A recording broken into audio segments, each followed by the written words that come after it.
perlu rearing dan sebagainya. Tapi sebetulnya yang kami lakukan itu bisa dengan cara yang mudah, mungkin dalam waktu 3-4 hari kita sudah tahu hasilnya, Pak. Gitu.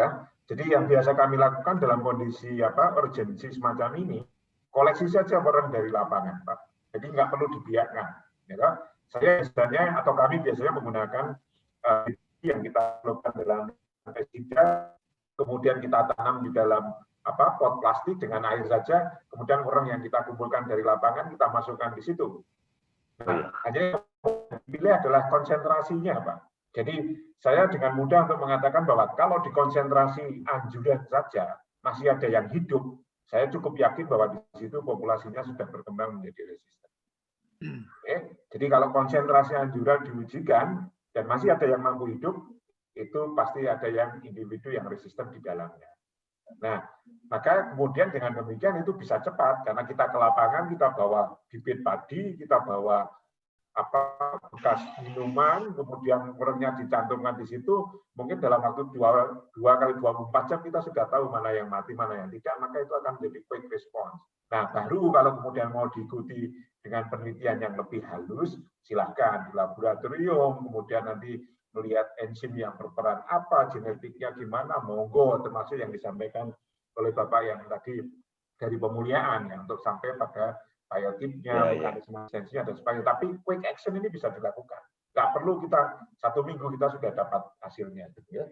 Nah, mengenai insektisida, saya kira terus terang tadi mungkin Bumi sudah mencoba dengan BPFC, saya kira masih bagus. Dan ini di tempat kami, di Jawa ini juga masih bagus. Biasanya adalah insektisida-insektisida yang jarang digunakan oleh petani, tetapi terdaftar di Kementerian Pertanian, mungkin itu yang kemudian dipilih pertama kali. Tapi kalau yang sudah sering digunakan, ya, apalagi yang lagi ngetren, nah ya mungkin populasinya sudah terseleksi dengan itu. Saya kira begitu, Pak, untuk singkatnya supaya waktunya lebih banyak untuk yang lain. Monggo. Oke, terima kasih Pak Andi.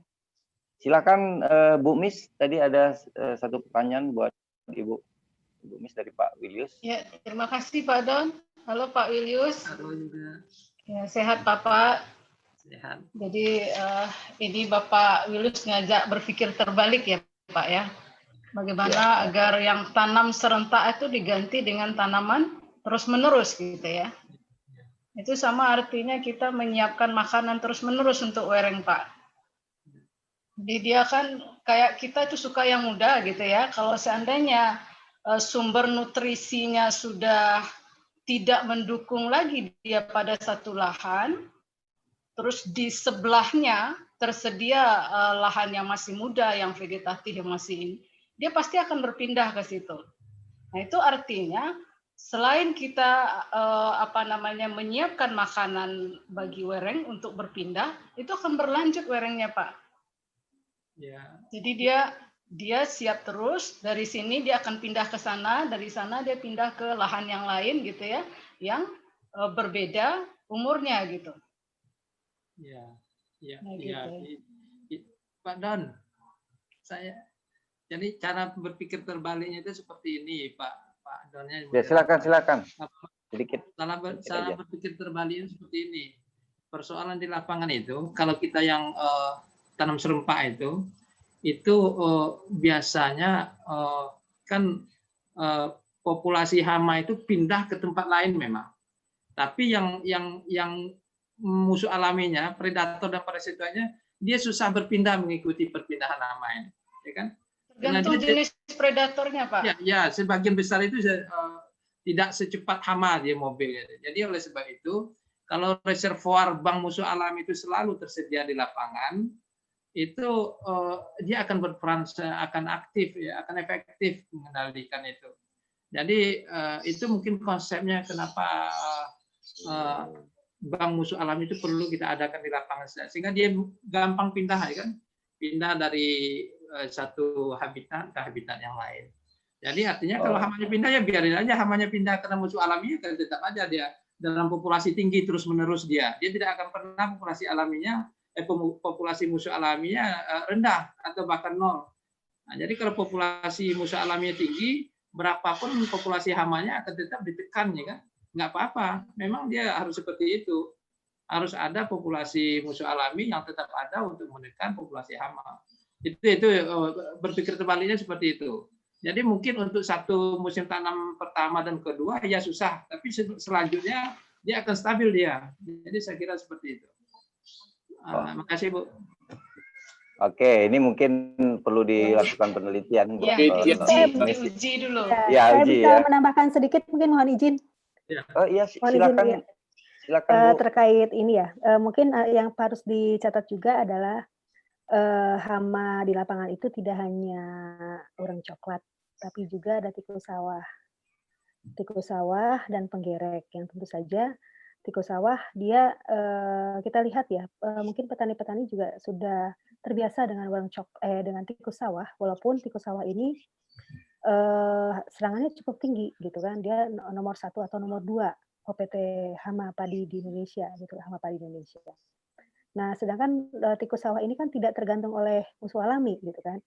Kita lihat mungkin Pak Andi, mungkin Prof Andi, kita tahu di daerah Jawa Tengah terutama segitiga emasnya warang coklat itu kan memang di sana itu unsynchronous planting system ya, tanam tidak serempak gitu kan. Sehingga selalu berputar di situ gitu ada, dan kita juga selalu berputar di situ kerusakan oleh warang coklat gitu kan. Itu juga di sana kemungkinan juga diakibatkan oleh tanam tidak serempak tadi itu, terutama tahun ke tahun saya lihat memang Juwiring, Sukoharjo, Polanharjo gitu kan. Itu di sana, dan harus dicatat lagi juga adalah tikus sawah. Tikus sawah juga itu salah satunya juga keberadaannya itu karena adanya juga tanaman yang tidak serempak. Contoh saja, kalaupun serempak, tapi misalnya tidak ada sanitasi lahan, masih ada ratun, masih ada singgang begitu, itu juga menyediakan tanaman bagi OPT seperti tikus terutama. Karena tikus juga ternyata, karena saya juga kebetulan meneliti tikus ya, jadi tikus itu bisa bertahan hidup, dia biasanya satu musim, dia paling bisa melahirkan 1 ekor betina, dia misalnya melahirkan 3 kali. Ketika ada ratun, dia bisa melahirkan 4 kali. Jadi dia melahirkan 4 kelompok anak gitu, seperti itu. Jadi mungkin salah satu pertimbangannya itu mungkin tanam serempak itu tidak hanya bagi orang tapi juga bagi hama lain. Begitu mungkin saya. Oh iya. Ya. Baik. Terima kasih atas tambahan informasinya dari Ibu Rahmini. Silakan Bapak, Ibu peserta yang masih ingin berkontribusi, memberikan tanggapan. Kalau tip, ya Pak. Oh, ya, silakan. Ini boleh Pak? Boleh. Siapa? Saya enggak lihat. Dari BBPOPT Pak. Dari Bapak siapa Pak?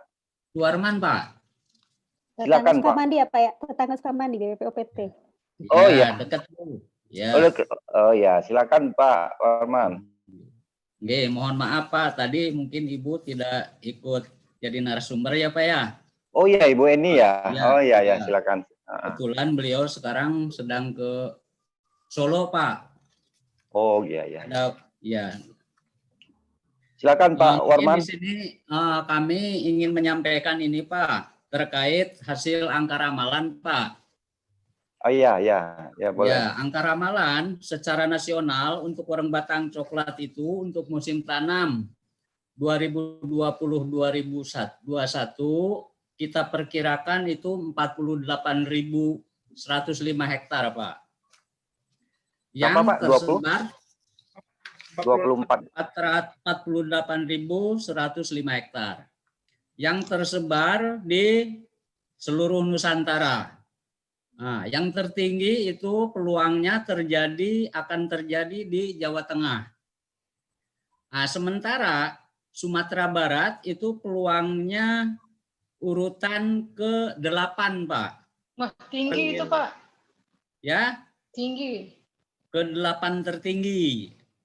Dari setelah peluangnya ya. Ya kurang lebih kita perkirakan 496 hektar.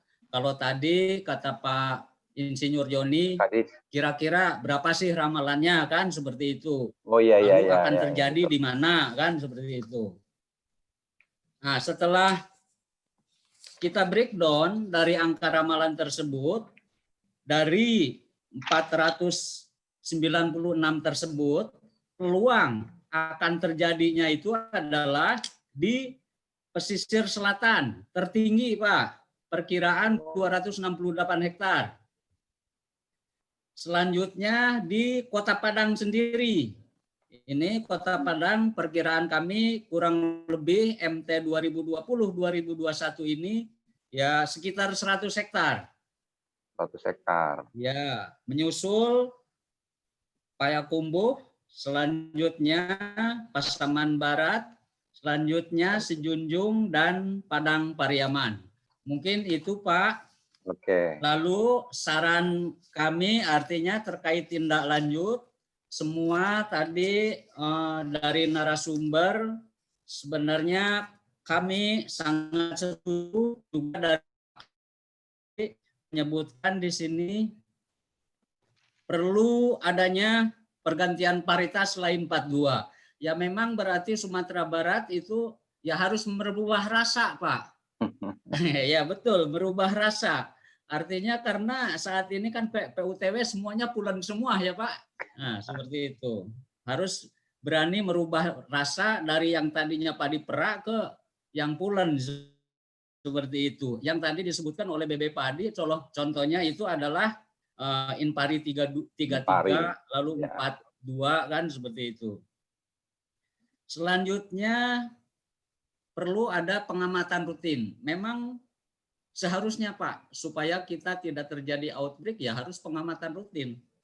Dan juga harus ada peningkatan SDM. Nah, memang ini salah satunya peningkatan SDM ini Pak, baik petugas maupun petani. Nah, dengan demikian, apa ya kalau SDM-nya sudah meningkat ya tentunya yang dipaparkan oleh narasumber semuanya tadi seperti resistensi, resurgensi mungkin itu tidak akan terjadi seperti itu kalau memang toh semuanya sudah memahami seperti itu. Ya artinya pada prinsipnya pengendalian WBC ini kita harus melakukan tindakan secara preemptif. Artinya semenjak pra tanam sampai tanam seperti itu. Nah, selanjutnya juga perlu ada kerjasama antara tripartit, Pak. Artinya tripartit di sini adalah salah satunya adalah yang menangani hama adalah POPT. Lalu perlu ada kerjasama dengan penyuluh juga KCD-nya. Nah, seperti itu. Jangan sampai antara penyuluh, KCD, nah itu mah tugas POPT, saya bukan tugas kami. Nah, kalau seperti itu terjadi seperti itu ya udah wassalam gitu Pak. Nah, dengan demikian harus ada kesamaan tanggung jawab. Oh ya itu tanggung jawab kita. Peningkatan produksi artinya bukan hanya penyuluh dengan memberikan pupuk saja, tentunya kehilangan hasil itu oleh OPT ya tentunya secara keseluruhannya akan meningkatkan hasil pengamanan produksi. Mungkin untuk sementara itu Pak, masukan dari Jatisari. Terima kasih. Terima kasih Pak Suwarman dari Jatisari. Informasinya sangat bermanfaat.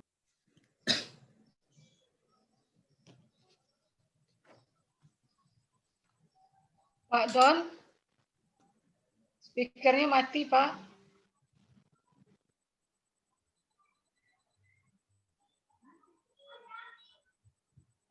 Speaker Pak Don mati.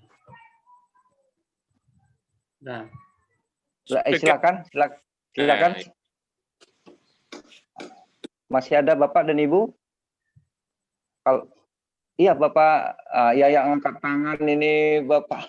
Nah, silakan Pak ini mengenalkan Galaxy A31 nih saya nggak tahu namanya.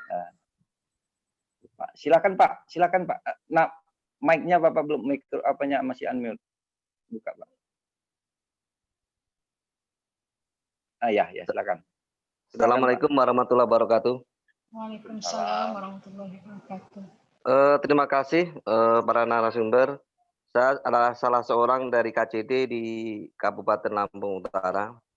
Memang selama ini pengendalian wereng ini, kalau di kecamatan kami, tripartit ini adalah salah satu cara yang paling efektif. Kemudian yang kita tekankan yang paling utama di sini adalah pengamatan dini oleh para petaninya. Kalau dari pengamatan dininya nanti sudah ketahuan, nanti lebih enak. Oh ternyata ini sudah ada wereng. Obatnya apa yang pas? Ternyata ada beberapa jenis bahan aktif yang dianjurkan. Nah dari situlah nanti apa yang cocok dari wereng itu yang ada sekarang ini. Dari situlah nanti yang akan kita aplikasikan di lapangan. Dari narasumber ini yang ingin saya tanyakan sini, Mbak. Dari beberapa narasumber tadi belum ada yang menjelaskan tentang insektisida nabati. Kami ingin tahu sebenarnya insektisida nabati apa yang paling cocok untuk wereng batang coklat ini. Demikian, terima kasih. Wassalamualaikum warahmatullahi wabarakatuh. Dari siapa Pak namanya Pak? Dari Sulistyo, Pak SPKP. Sulistyo. Nah, terima kasih Pak Sulistyo. Ya. Pertanyaan Pak Sulistyo, ada enggak pestisida botani yang nabati? Nabati ya, nabati yang bisa direkomendasi untuk wereng coklat. Untuk wereng batang coklat. Makasih Pak. Mungkin Ibu Miss yang mungkin sudah punya berapa pengunjung, Bu Miss atau ya apa? untuk terima kasih Pak Dan, untuk pestisida mungkin cocoknya Pak Andi yang menjawabnya. Beliau pernah jadi Komisi Pestisida Indonesia. Tapi untuk yang di labor kita Pak Don itu ada punya Bu Eka. Nah, itu sudah diuji untuk wereng, tapi memang kemampuan untuk mengendalikan wereng itu memang lebih rendah dari insektisida. Tapi itu bisa kita efektif ini ya. Tapi itu bisa kita gunakan untuk mengendalikan ketika populasinya masih di bawah ambang ekonomi gitu. Dari bahan aktif apa itu, Bu? Tanaman apa? Dari tanaman apa? Sirih hutan. Sirih hutan. Sama apa? Yang dua itu, Pak. Ekstrak ya sirih hutan ya. Ya. Piper adunkum ya. Ya kalau nggak salah. Sama kacang babi, Pak. Itu sudah dipatenkan sama Bu Eka dan sudah ada di labor kita. Sudah diujikan untuk wereng batang coklat. Tapi untuk Indonesianya mungkin Pak Andi yang lebih tahu ya. Ya. Mungkin bisa ditambahkan Prof. Andi tentang informasi. Terima kasih Pak pertanyaannya tadi ya. Saya terus terang tidak apa ya. Apakah sudah ada insektisida nabati yang saat ini sudah terdaftar secara spesifik untuk wereng coklat?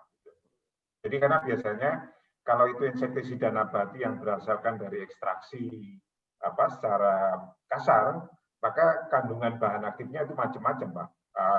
Biasanya terpenoid, flavonoid, dan mungkin noid-noid yang lain, yang itu efeknya memang bisa agak broad, tidak hanya untuk wereng coklat, tapi untuk beberapa spesies sama. Jadi saya terus terang tidak ingat di kepala, dan tadi belum sempat untuk mencari di web apakah ada yang memang betul-betul terdaftar untuk wereng coklat yang berasal dari insektisida. Mohon maaf Pak, ini saya belum apa Pak. Terima kasih Pak. Baik. Ya, baik. Kalau boleh saya menambahkan Pak moderator. Silakan Bu Ramini kalau boleh. Kebetulan kami juga sama Pak, sudah mencoba menggunakan penelitian terhadap pestisida nabati ini. Tetapi memang pestisida nabati ini setelah kami uji itu efektivitasnya itu baik. Saya menguji baik yang biasa dicoba oleh petani membuat sendiri kan biasanya. Nah itu ternyata efektivitasnya itu tingkat efektivitas secara menekan populasi itu hanya sekitar 30%. Jadi sangat rendah. Jadi betul mungkin dia efektif hanya ketika populasi masih rendah. Selain itu juga kelemahan dari pestisida nabati yang ada saat ini adalah dia itu kan mudah terurai.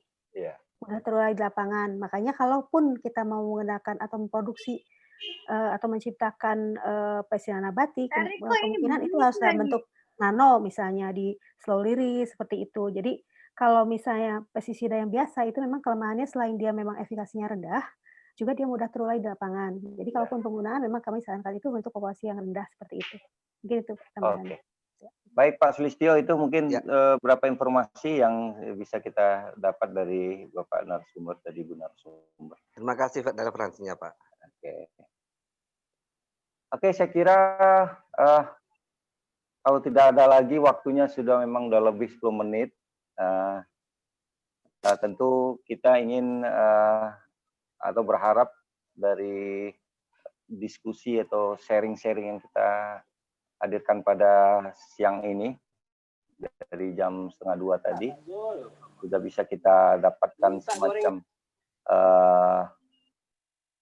kesimpulan ya. Saya sendiri tidak bisa menyimpulkan secara tepat ya, tapi yang penting itu adalah bahwa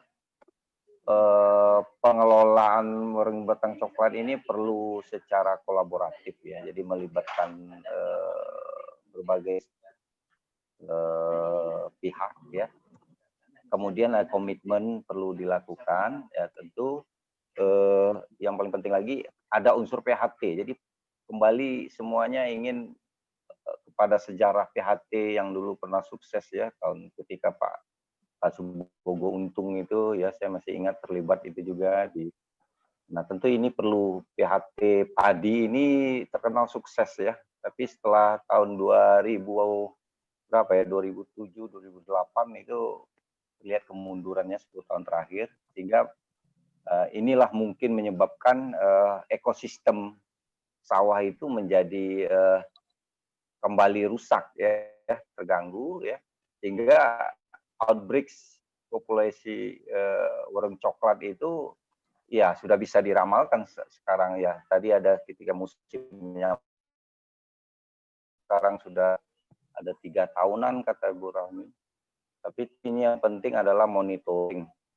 Sebelum outbreaks population itu perlu dimonitor, justru diketahui seperti kata Prof. Andi. Karena sumber investasi yang kecil saja ini bisa diprediksi mereka akan menyeledak ya populasinya karena kemampuan reproduksi yang tinggi. Nah, tentu ini yang nantinya kita harapkan kita akan bisa membuat suatu tadi ada saran juga Universitas Andalas Fakultas Pertanian untuk kembali memfollow up untuk mendirikan semacam pusat studi yang betul-betul serius menangani warung batang coklat dengan kolaborasi antar institusi yang ada at least di Sumatera Barat. Saya kira itu yang bisa saya simpulkan. Terima kasih sekali lagi kepada para narasumber yang sudah berbagi banyak pengalamannya dan sangat-sangat bermanfaat sekali. Dan tentunya kita nanti akan ditutup acara ini oleh Pak Dekan. Silakan Pak Dekan menyampaikan. Terima kasih Pak Don. Ya, Pak moderator kita pada sore hari ini. Alhamdulillah kita telah di akhir Pak. Yang ini.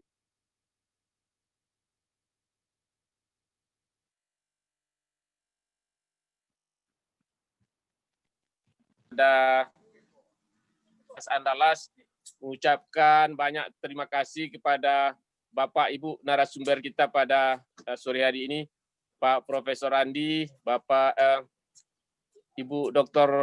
Rahmini, Ibu Erni atau yang mewakili Ibu Dr. Masyarawati, kemudian juga Bapak Kadis, Pak Syahrial, dan juga terima kasih kami ucapkan pada Bapak Ibu semua yang telah hadir dalam webinar kita sampai sore hari ini. Sekali lagi terima kasih atas semua partisipasinya. Kita tutup webinar kita ini dengan membacakan hamdalah. Alhamdulillahirabbil alamin. Wabillahi taufik wal hidayah. Wassalamualaikum warahmatullahi wabarakatuh. Waalaikumsalam warahmatullahi wabarakatuh. Terima kasih banyak Pak Andi. Terima kasih Terima kasih Pak Andi, Bu Ramini, terima kasih Bapak dan Ibu sekalian. Salam Bu Ramini dan untuk kawan-kawan di Sukamandi. Oh baik Pak. Oh ya, sebenarnya tadi saya mau bilang ini lupa. Kami juga kan sebetulnya di Sukamandi itu menguji paslon nutfah. Kemudian saya juga menguji itu. Kemungkinan ada beberapa varietas donor yang mungkin perak ya, yang bisa digunakan mungkin. Oh iya. Ya, alhamdulillah Bu Ramini. Nanti kita mungkin coba, akan tindak lanjut. Ya, silakan. Ngobrol-ngobrol dengan teman-teman. Ngobrol-ngobrol. Iya, karena saya Boleh, sendiri yang mengujinya. Seingat saya memang ada beberapa varietas yang berasal dari Sumatera Barat yang memiliki ketahanan terhadap terhadap warna coklat gitu. Iya, iya. Itu bisa